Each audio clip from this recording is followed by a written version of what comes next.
വയനാട് പോയിട്ട് തിരിച്ചു വരുന്ന വഴിക്ക് വെറുതെ കേറിപ്പോയല്ലോ എന്ന് തോന്നിപ്പോയ ഒരു റെസ്റ്റോറൻ്റായത്. ഉച്ചക്ക് ഈടെ ഒരു സദ്യ കിട്ടുന്ന കേട്ടിട്ട് എന്നാ പിന്നെ അതും അതിൻ്റെ കൂടെ എന്തെങ്കിലും ഒരു മീൻ പൊരിച്ച് മാത്രം കഴിക്കാമെന്ന് മനസ്സിൽ തീരുമാനിച്ചുറപ്പിച്ചിട്ടായിരുന്നു ശരിക്കും പറഞ്ഞാൽ ഞാനിവിടെ കയറിയതേ. പക്ഷേ ഈടെ കയറിയാലോ ഒരിക്കലും സംഭവിക്കരുതെന്ന് ആഗ്രഹിച്ച കുറേ കാര്യങ്ങൾ പിന്നെയും സംഭവിച്ചു. ചോറും മീൻ പൊരിച്ച് മാത്രം കഴിച്ചിട്ട് അപ്പാടന്നെ പോവാന്ന് വിചാരിച്ച് ഞാൻ അവസാനം ഇടുന്ന് 11 12 മറ്റേ ഐറ്റംസ് കഴിച്ചിനി. ആ സദ്യയിൽ എന്തൊരു ടേസ്റ്റാന്നറിയാം അടുത്തെ. എന്നിട്ട് അവസാനം ഒരു അടപ്രഥമൻ കുടിച്ചിന്. എൻ്റെ അമ്മോ! ഒരു രക്ഷയില്ലാത്ത സാധനം. പിന്നെ പിടിയും കോഴിയും കഴിച്ച്. പിടി നല്ല ടേസ്റ്റ് ഉണ്ട്. പക്ഷേ ചിക്കൻ കറിക്ക് കുറച്ചും കൂടി ഒരു പവർ വേണേനെന്നാണ് എൻ്റെ ഒരു അഭിപ്രായം. എന്നിട്ട് എടുത്ത കക്ക റൊട്ടി വിത്ത് ബീഫ് കഴിച്ച്. ഉഫ്! എന്തെന്നാ പറയണ്ടേ. അതിന് ശേഷം അടപ്രഥമനില്ലേ അത് തണുപ്പിച്ചിട്ട് വിത്ത് ഐസ്ക്രീം ആൻഡ് പഴവും കൂട്ടി അടിച്ച്. ഇത് പാൽക്കപ്പ വിത്ത് മീൻ മുളകിട്ടതാ.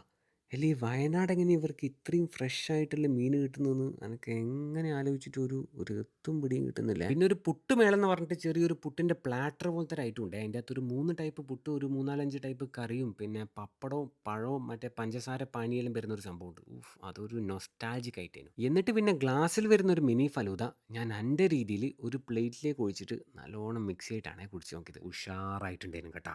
പിന്നെ നല്ല വെളിച്ചെണ്ണയിൽ കറക്റ്റായിട്ട് പൊരിച്ചെടുത്ത ഈ കടയും എല്ലാം എന്തൊരു ടേസ്റ്റാണെന്നറിയാം. ഈ റെസ്റ്റോറൻറ്റിൻ്റെ സെറ്റപ്പ് എല്ലാം കാണുമ്പം ഫുഡെല്ലാം കുറച്ച് എക്സ്പെൻസീവായിട്ട് തോന്നുമെങ്കിലും ഫുഡൊന്നും അങ്ങനെ എക്സ്പെൻസീവേ അല്ല. ഇതാണ് ഷെഫ് ഷിബിൻ. നല്ല ടേസ്റ്റുള്ള ഫുഡ് ഉണ്ടാക്കുന്ന ഒരു സെലിബ്രിറ്റി ഷെഫാണ്. പിന്നെ നല്ല സർവീസുമാണ്. അപ്പോൾ സ്പോട്ട് വയനാട് മുട്ടിൽ നോർത്തിലുള്ള ഓലൻ റെസ്റ്റോറൻ്റ് ആണ്. വേറൊന്നുമില്ലല്ലോ അല്ലേ? അപ്പം ശരിയേ.